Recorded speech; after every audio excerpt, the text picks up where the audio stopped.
Okay, so this is going to be my 5th video in the series about Kratom. I'm sitting in my car. I'm very disheveled. I'm actually noticing these things now that I'm out on the Suboxone train. It's been about a week. I'm sitting in a park. I'm going to try to make this one a quickie. Because the last video was so darn long. I'm noticing things. I'm noticing things like being disheveled. Like noticing things like actually wanting to shower more than like once or twice a week. Noticing things like how crazily filthy my car is. The things that you just didn't really, or I didn't really care about when I was on Suboxone and on Valium and drinking all the time. And I don't even know how I maintained a job for 10 years. I'm still trying to figure that out. But my biggest problem right now, during the waking hours, I have exactly 1 week before I have to go back to a job that I have somehow miraculously maintained over 10 years. The biggest problem during the waking hours is the boredom. I'm trying to find time to fill, or trying to find things to fill my time with. And by the way, I'm doing a little experiment with this video with my tablet.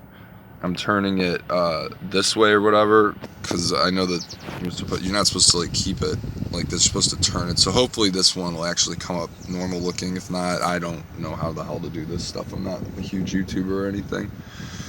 But yeah, it's 10:24 a.m. Pacific, specifically Pacific Standard Time. And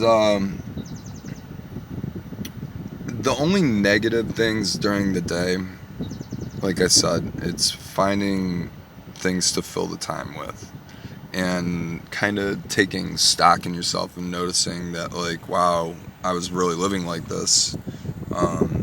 Like maybe later today I'll clean my car or something, do some laundry or do something productive. Stuff that I'd never even cared about for like the last 10 years, like just didn't care. I'm listening to music.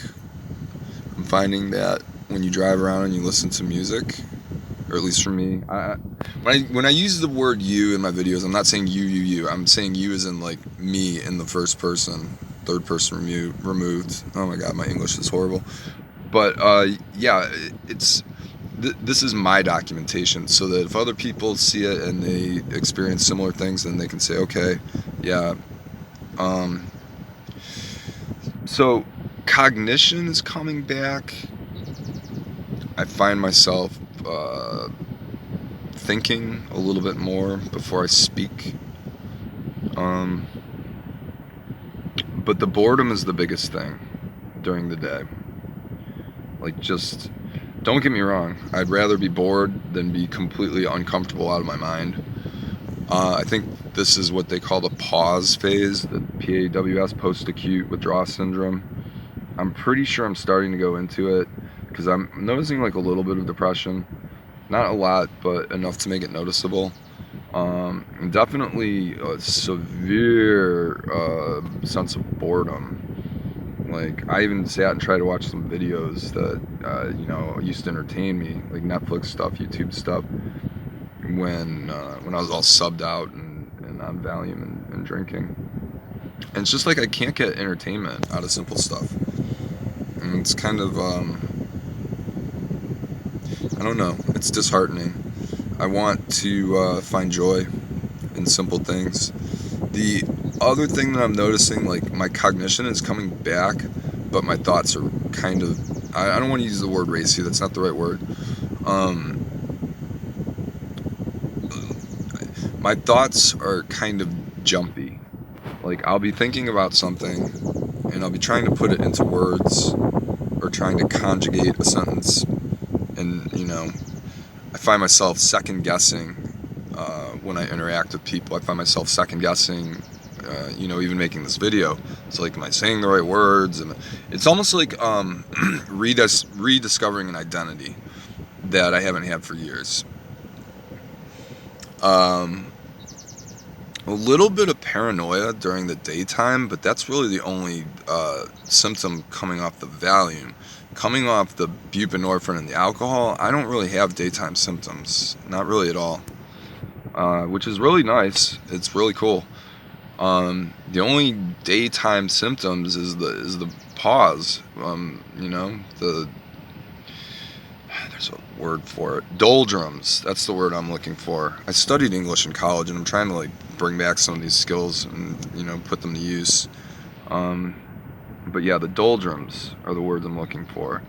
It's like I'm sitting in a park, not in the best city in California, but I'm in a public park. I have exactly a week before I have to go back to work, and I'm finding myself like not finding joy in too much of anything. I guess the only exception to that would be music. I've been listening to music, and it seems to like some of the songs I haven't listened to in years. They're So this is what I mean. When I look for words to try to describe sensations, it's hard for me to find the words. When I was polydrugged on all these substances, it was really easy to find the words because I wasn't looking for specific words to describe specific feelings. With the music, it's like you pick up on it more. I'm hearing sounds more lucidly, more clearly. I'm hearing cadence and beats and rhythms, and it's almost tickling my emotional core. Again, I'm looking for the word for that.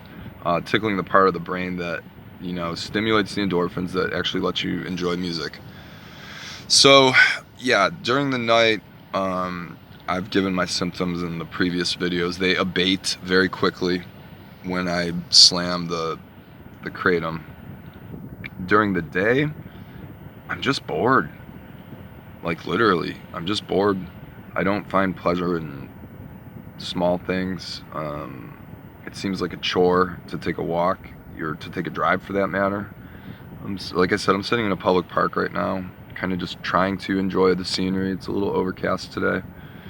But as far as the actual physiological symptoms, they're not really there.